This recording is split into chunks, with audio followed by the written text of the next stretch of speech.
پیدا کرنے والا ہے، ٹھیک ہے۔ اس کے بعد بیٹا اس میں ہم نے اپنی کتاب پر اس کا پڑھا، آپ کی کتاب کے اوپر اس کی پڑھائی تھی۔ اس میں یہ لکھا ہوا ہے کہ توحید عربی زبان کا لفظ ہے، اس کے معنی جاننا ہے۔ توحید سے مراد اللہ تعالیٰ کو دل اور زبان سے ایک ماننا، اس پر یقین رکھنا، اور ہم اللہ تعالیٰ کا کوئی ہمسر اور ساتھی نہیں ہے، کہ اللہ تعالیٰ کے ساتھ کسی کا کوئی تعلق نہیں، اللہ تعالیٰ واحد ہے، اس کا کوئی شریک نہیں، ٹھیک ہے۔ عقیدہ توحید میں ہمارے ایمان کی بنیاد ہے۔ اسلام نے اس عقیدے پر بہت زور دیا، قرآن میں بار بار اس چیز کا ذکر ہے، تمہارا معبود یکتا ہے، اس کے سوا کوئی عبادت کے لائق نہیں، اور وہ نہایت مہربان ہے۔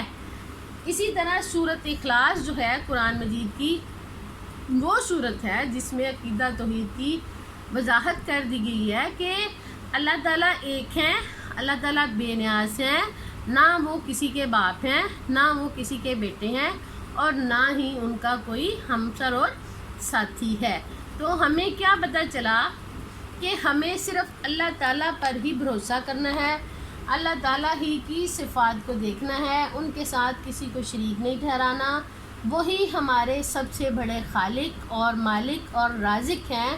زندگی اور موت بھی انہی کے ہاتھ میں ہے، کوئی بات ان سے چھپی ہوئی نہیں ہے، وہ ہر چیز کو جاننے والے ہیں، چاہے آپ چھپ کے کر لیں، چاہے آپ کے ظاہر کر لیں، اللہ تعالیٰ ہر چیز کو دیکھنے اور سننے والا ہے، اور ہم انہی سے مدد مانگے، اس کے ساتھ کسی کو شریک نہ ٹھہرائیں۔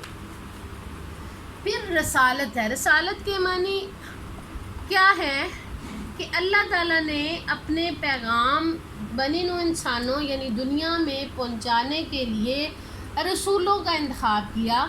اللہ تعالیٰ نے یک کے بعد دیگرے اپنی اپنی قوم کے اوپر پیغمبر بھیجے تاکہ وہ اللہ تعالیٰ کے پیغام دنیا تک پہنچا سکیں اور دنیا اس کے مطابق زندگی گزار سکے۔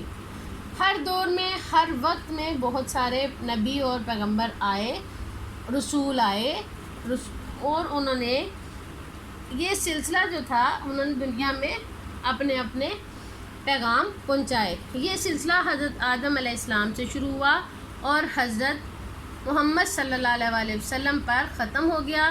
حضرت محمد صلی اللہ علیہ وسلم پر جب ختم ہوا تو اس کے بعد کوئی نبی نہ آیا اور نہ ہی قیامت تک آئے گا۔ اور آخری بات، آخرت میں عقیدہ آخرت اسلام کی بنیادی قاعد میں سے ایک ہے۔ آخرت کے معنی ہے کہ آخر میں آنے والی، یعنی کہ یہ زندگی جو ہمیں دی گئی ہے یہ اصل میں ہمارے لیے عارضی زندگی ہے۔ اللہ تعالیٰ نے ہمیں یہاں پر اچھے کام کرنے کے لیے بھیجا ہے، ہم اچھے کام کریں اور آخرت میں ہمیں جنت ملے گی، اور برے کام کرنے والوں کے لیے دوزخ ہوگی اور وہی ان کا ٹھکانہ ہوگا، ٹھیک ہے۔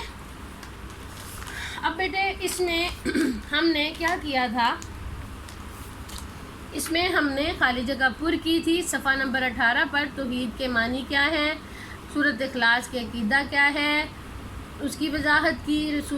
تمام رسولوں نے توحید کا درس دیا۔ اس کے بعد ہمارے پیارے نبی صلی اللہ علیہ وسلم اللہ کے آخری نبی ہیں، اور آخرت میں اللہ تعالیٰ کے سامنے اپنے اعمال پیش کر دیے جائیں گے، ٹھیک ہے۔